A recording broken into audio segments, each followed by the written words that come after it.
مرد مجاہد، تحریر شبانہ اسلم، قسط نمبر 4۔ چاچا جی، ہمیں بس تھوڑا سا پانی پلا دیں، پیاس سے حلق خشک ہو رہے ہیں، پھر ہمیں آگے جانا ہے۔ فیاض نے درخواست کی، جبکہ میں خاموش کھڑا تھا۔ کچھ تھکن غالب تھی، کچھ پیاس نے بے دم کر رکھا تھا۔ نا پتر نا، یہ کیسے ہو سکتا ہے کہ ہمارے سپاہی ہمارے گھر رحمت بن کر آئیں اور ہم ان کی خاطر تواضع بھی نہ کریں؟ چائے پانی پیے بغیر تو میں آپ کو کہیں جانے نہیں دوں گا، وہ بصد اصرار اتنے پیار سے بولے۔ ہمارے بے حد انکار پر ان کا اصرار غالب آ گیا۔ بالآخر ہم نے بھی ہتھیار ڈال دیے ان کے خلوص کے آگے۔ وہ ہمیں لے کر گھر کے اندر کی جانب بڑھے اور صحن میں پڑی چارپائیوں پر بڑی عزت و احترام سے بٹھایا۔ چاچا نے ہمیں بٹھا کر اندر کی راہ لی اور چند ہی لمحوں میں وہ پھر سے نمودار ہوئے۔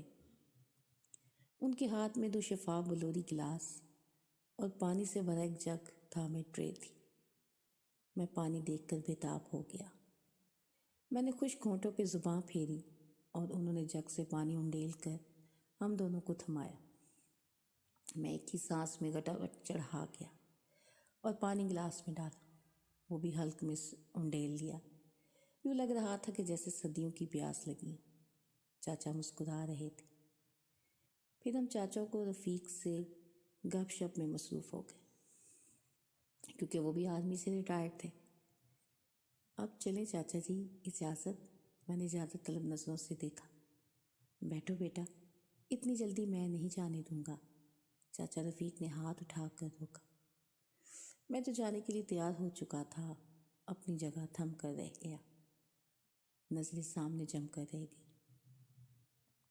سر جی، کہاں کھو گئے؟ فیاض نے ہولے سے کہا اور ساتھ ہی کونی ماری۔ میں ساکت تھا، میری قوت گویائی جیسے سلب ہو کر رہ گئی تھی، اور ایسا لگ رہا تھا جیسے کسی نے مجھ پہ جادو کر کے پتھر کا بنا دیا ہو۔ سامنے کا منظر ہی اتنا دل فریب تھا کہ حواس جاتے رہے۔ میجنٹا کلر کے سادہ سے لباس میں سر پر سلیقے سے دوپٹہ اوڑھے وہ نازنین سامنے تھی۔ ہنسی مکھڑا بالوں کی ایک شرارتی لٹ اس کے رخسار کو چوم رہی تھی، آنکھوں کی شربتی کٹوری کہ جن سے بے اختیار میں پینے کو جی جائے۔ سفید مرمری کلائیوں میں چائے کی ٹرے تھامے نازک اندام حسینہ چاچا رفیق کی غالباً صاحب ساتھی تھی۔ وہ خرامہ چلتی ہوئی ہم تک آئی اور میں اس حسن و جمال کے پیکر کو اتنا قریب دیکھ کر مزید سد بد کھو بیٹھا۔ اتنا مکمل حسن میں نے کم ہی دیکھا تھا۔ میری نظریں بے باکی سے اس کے چہرے کا طواف کرنے لگی۔ میں بھول گیا کہ میرے علاوہ یہاں فیاض اور چچا رفیق بھی موجود ہیں۔ مجھے تو بس وہ معجبی ہی دکھائی دے رہی تھی۔ حوالدار امتیاز نے بلا شبہ سچ کہا تھا کہ یہاں کے لوگ بے مثل حسن کی تصویر تھے، اور پھر اس جنت نصیب وادی میں حوروں کا امکان نہ ہو، یہ بھلا کیوں کر ممکن تھا؟ فیاض نے میری معرفتگی ملاحظہ کرتے ہوئے ایک بار پھر ہلکے سے کونی ماری اور میرا سارا طلسم ٹوٹ گیا۔ میں نے نظر گھما لی۔ اتنی دیر میں اس پری نے چائے ہمارے سامنے پڑی تپائی پہ رکھ دی اور ساتھ ہی میری سماعتوں میں اس کی مترنم آواز گونجی، السلام علیکم۔ اس نے نہایت اعتماد سے اپنی شربتی آنکھوں سے میری آنکھوں میں جھانکتے ہوئے کہا، اور وہ میری آنکھوں کے راستے سیدھی میرے دل میں اترتی چلی گئی۔ میں ایک بار پھر اس پری پیکر کے جاذب نقوش میں گم ہو کر کھو سا گیا۔ یہ پہلی بار ہوا تھا کہ میں بار بار اپنے آپ سے اختیار کھو کر اسے بے جھجک تکنے لگتا تھا۔ چچا کب اٹھ کر اندر گئے، مجھے تو یہ بھی علم نہ ہو سکا۔ کیا ہوا سر جی، آپ مجھے ایسے کیوں گھور رہے ہیں؟ کیا کبھی کوئی لڑکی نہیں دیکھی؟ وہ دل فریب مسکراہٹ سے بولی۔ مجھے اس سے اس بات کی امید نہ تھی کہ وہ مجھے بلا خوف و جھجک ہی کہہ دے گی۔ میں کھسیا کر رہ گیا اور اپنی توجہ چائے کی جانب مبذول کر لی۔ مجھے تھوڑی شرمندگی بھی محسوس ہو رہی تھی کہ کیوں میرا دل اتنا بے اختیار ہو رہا تھا۔ میں نے خود کو ڈپٹا، مگر دل میرا اڑیل گھوڑے کی طرح منہ سور ہو رہا تھا۔ میں نے ایک اچٹی سی نگاہ اس پر ڈالی تو اس کے لبوں پر ہلکی سی ڈرانے والی مسکراہٹ مجھ سے مخفی نہ رہ سکی۔ وہ چائے رکھ کر مڑی اور سبق خرامی سے چلتی ہوئے اندر جانے لگی۔ میری بےتاب نظروں نے اس کا پیچھے تک تعقب کیا، اور جب تک وہ نگاہوں سے اوجھل ہو گئی تو میں سر جھٹک کر چائے کی طرف متوجہ ہو گیا۔ اس دوران فیاض میں نے خیزی سے مسکرا کر دیکھتا رہا۔ چچا رفیق ابھی تک باہر نہ آئے تھے۔ ایسے کیا دیکھ رہے ہو؟ میں نے گھور کر خفت مٹانا چاہی۔ سر جی، وہ شرارت سے بولا۔ چپ، میں نے ڈپٹا۔ وہ چائے کی طرف متوجہ ہو گیا۔ چلیے سر۔ اب چائے کا آخری گھونٹ بھر کے کپ واپس رکھ کر ہٹا تو فیاض چھٹ سے بولا، ہاں چلو۔ میں نے بے دلی سے کہا، جبکہ دل میں تو یہ دعا جاری تھی کہ ایک بار پھر وہ حسینہ اپنے دیدار سے فیضیاب کر دی۔ اور شاید وہی قبولیت کی گھڑی تھی کہ جب ہم جانے کے لیے اٹھ کھڑے ہوئے تو اچانک سے وہ دوڑتی ہوئی آئی۔ آپ جا رہے ہیں؟ وہ پھولی ہوئی سانسوں کے درمیان بولی۔ آگے کیا ہوا جاننے کے لیے اگلی قسط سنیے۔ مرد مجاہد، تحریر شبانہ اسلم، قسط نمبر 5۔ جی ہاں، ہمیں بہت کام ہے۔ چاچا جی کہاں؟ انہیں بتا دیجیے گا، فیاض نظریں جھکا کر بولا۔ لیکن امی نے مجھ سے کہا کہ گلے لالا ان سے کہہ دو کہ آپ لوگ واپسی میں کھانا ہمارے ہاں سے کھا کر جائیے گا۔ گلے لالا کی نگاہ میری طرف اٹھتی اور پھر بار حیا سے جھکتی۔ وہ دوپٹے کو اپنی مخروطی انگلیوں میں لپیٹتے ہوئے ہم سے مخاطب تھی۔ جی ابھی ہم نے آگے تک جانا ہے، واپسی بھی دیکھیں گے، فیاض نے ٹکا سا جواب دیا۔ مجھے جانے کیوں ایسا لگا کہ جیسے وہ ہمیں روکنا چاہ رہی تھی۔ ہم وہاں سے رخصت ہو کر اپنے باقی ماندہ کام کو پورا کرنے کے لیے آگے کی سمت چل پڑے۔ میں وہاں سے واپس تو آ گیا تھا، لیکن اپنا سب کچھ وہیں چھوڑ آیا تھا۔ ایک خالی پن سا میرے اندر اونٹ کر آیا تھا۔ بہت دور جا کر ہمیں بالآخر فالٹ بھی مل ہی گیا۔ وہ ایک جوڑ تھا جو تیز ہوا کے باعث کھل گیا تھا۔ اسے جلد ہی مرمت کر لیا گیا اور ہم نے واپسی کا سفر شروع کیا۔ جب ہم چاچا رفیق کے گھر کے قریب پہنچے تو گلے لالا گھر کے باہر بنے چھوٹے سے کھیت میں کچھ کر رہی تھی۔ میں تو پہلے ہی بےتاب تھا اس کی دید کو۔ میں نے بے ساختوں سے آواز دی، بات سنیں۔ وہ بھی جیسے میری ہی منتظر تھی، لپک کر میرے پاس آئی۔ سنیے، ہمیں پانی پلا دیں اور امی سے کہیے گا کھانے کا اہتمام نہ کریں، میں نے ہلکی سی مسکراہٹ سے کہا۔ وہ ایک ٹک مجھے ہی دیکھ رہی تھی۔ میری بات سن کر ایک دم سے اس کا چہرہ بجھ سا گیا۔ کھانا تو میں نے بنانا تھا، آپ کھا کر جاتے، اترے ہوئے چہرے کے ساتھ بولی اور ایک التجائیہ نگاہ میری جانب ڈالی۔ میں پھر ان آنکھوں کے سحر میں کھونے لگا۔ تیری صورت سے ہے عالم میں بہاروں کو ثبات، تیری آنکھوں کے سوا دنیا میں رکھا کیا ہے؟ نہیں، پھر کبھی سہی، نہیں، پھر کبھی سہی، میں نے اپنے دل کو ڈپٹتے ہوئے سخت لہجے میں کہا اور پانی پی کر واپس لوٹ آئے۔ 2 دن گزر گئے، دل کو کسی پل قرار نہ تھا، مگر ڈیوٹی بھی سر انجام دینا تھی، سو دل پہ پتھر رکھ کر اپنے فرائض سر انجام دینے لگا۔ چونکہ فوج کی تعداد کم تھی اور ہمیں بڑی احتیاط سے کام لیتے ہوئے سرحد کی حفاظت کرنی تھی، سو ایک رات عجیب واقعہ ہوا جو میں آج تک نہیں بھول پایا اور نہ ہی وہ بھولے ہوں گے، یقیناً۔ پہلی چیک پوسٹ پر دشمن کے روبرو ہمیں ڈیوٹی دیتے دوسرا دن تھا۔ ہم صرف 6 نوجوان اس پوسٹ پر تعینات تھے اور باری باری ڈیوٹی دے رہے تھے۔ اس رات میں اکیلا ہی اپنی ڈیوٹی پر چاقو چوبند بیٹھا ہوا تھا۔ سامنے دشمن کی پوسٹ پر تقریباً 23 کے قریب سکھ سپاہی موجود تھے۔ آپ کو یہ بات بتانی بہت ضروری ہے کہ لائن آف کنٹرول میں فائر بندی کا آرڈر ہوتا ہے۔ ہم لوگوں کی حتی المکان کوشش ہوتی ہے کہ دوستانہ ماحول میں اپنے فرض ادا کریں اور امن کو قائم رکھیں، مگر اس دن مجھے اکیلے کو دیکھ کے وہ سارے بفر رہے تھے۔ ان سب نے ڈرنک کر رکھی تھی۔ وہ وقفے وقفے سے مجھ پر آوازیں کستے اور بھونڈے مذاق کرتے، نشے میں بدمست ہاتھی بنے ناچتے، شراب کے گلاس لہرا لہرا کر جھوم کر دکھا رہے تھے اور بار بار مجھے یہ کہہ رہے تھے کہ تم تو ہماری ایک گولی کی مار ہو، ادھر گولی لگی ادھر تم ڈھیر۔ میں خاموشی سے ان سب کی بکواس سنتا رہا اور پھر میں ان کی آنکھوں کے سامنے سے اوجھل ہو گیا۔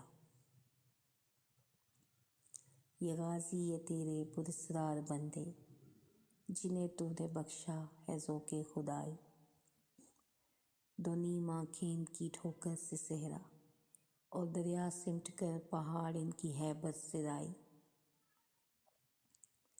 دو عالم سے کرتی ہے بیگانہ دل کو، عجب چیز ہے لذت آشنائی، شہادت ہے مطلوب و مقصود مومن، نہ مال غنیمت نہ کشور کشائی۔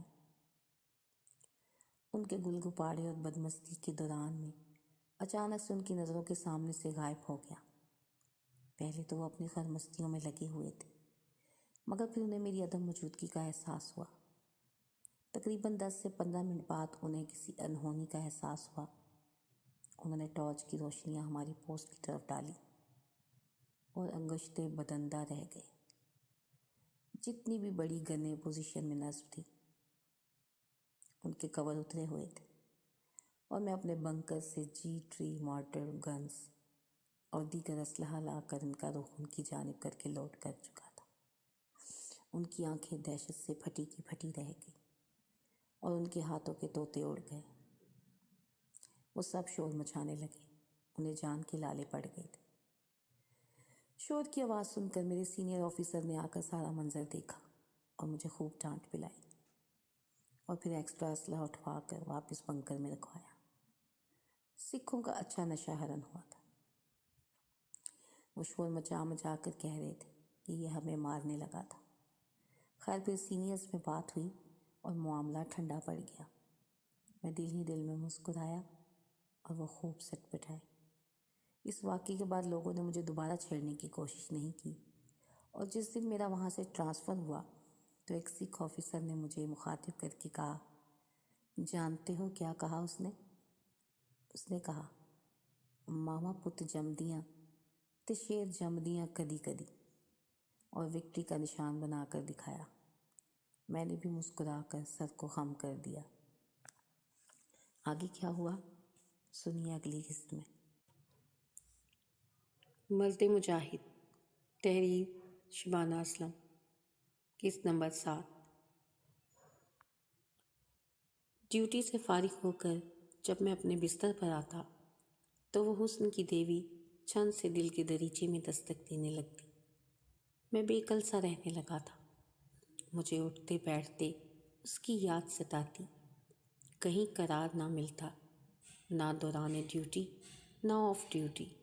میں نے اپنے دل کو ڈانٹا، پر دل میرا مجھ سے بغاوت پر آمادہ تھا۔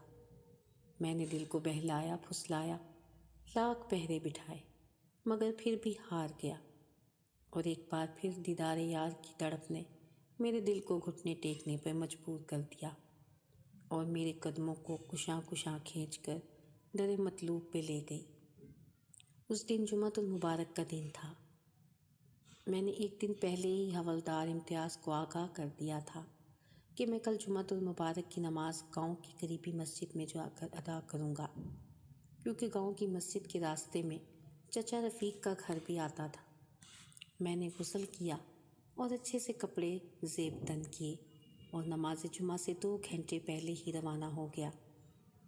میری بےتابی کا عالم نہ پوچھو، میں تو آتش عشق میں جلا دیدار یار سے پیاس بجھانے کے لیے بے قرار تھا، اس لیے تیز تیز قدموں سے چلتا ہوا تھوڑی ہی دیر بعد گل لالا کے گھر کے سامنے سوالی بن کر دیدار کی بھیک کا منتظر کھڑا تھا۔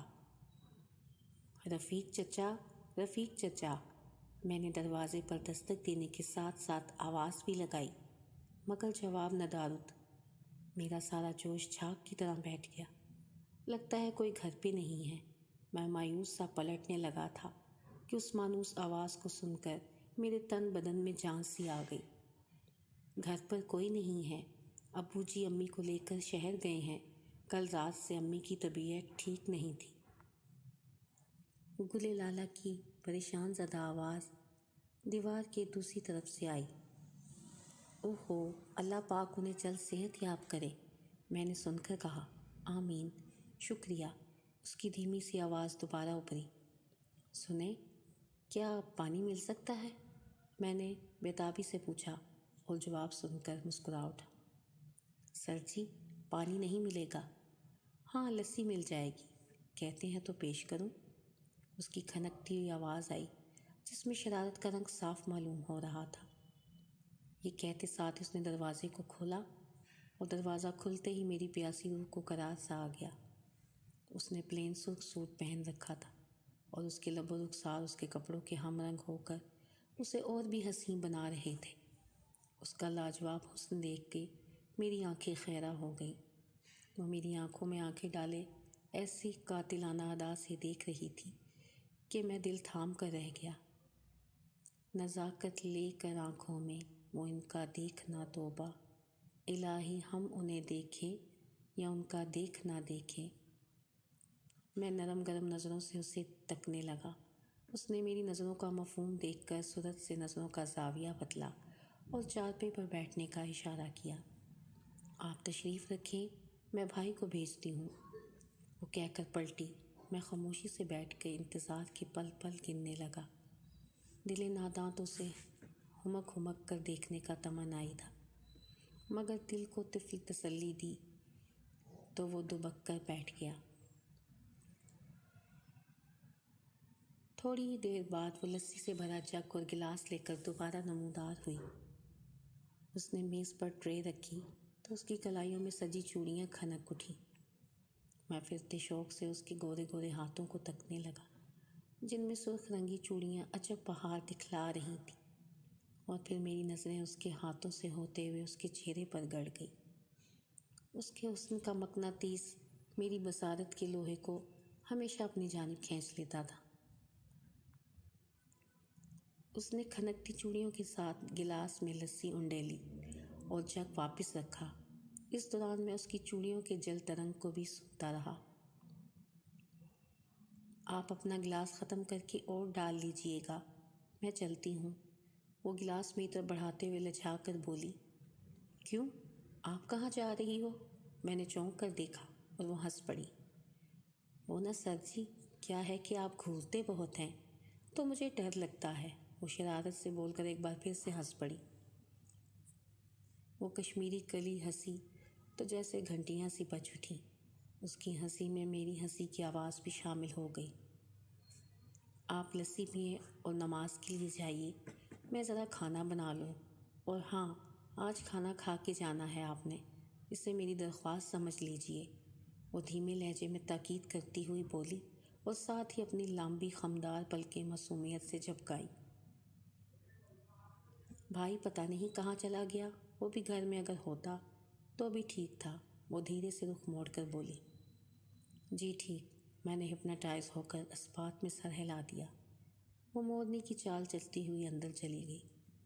میں کچھ دیر تلک وہیں بیٹھا ان آنکھوں کا نظارہ کرتا رہا جو کھڑکی کی سلاخوں کے پیچھے سے مجھے ہی وارفتگی سے تکے جا رہی تھی۔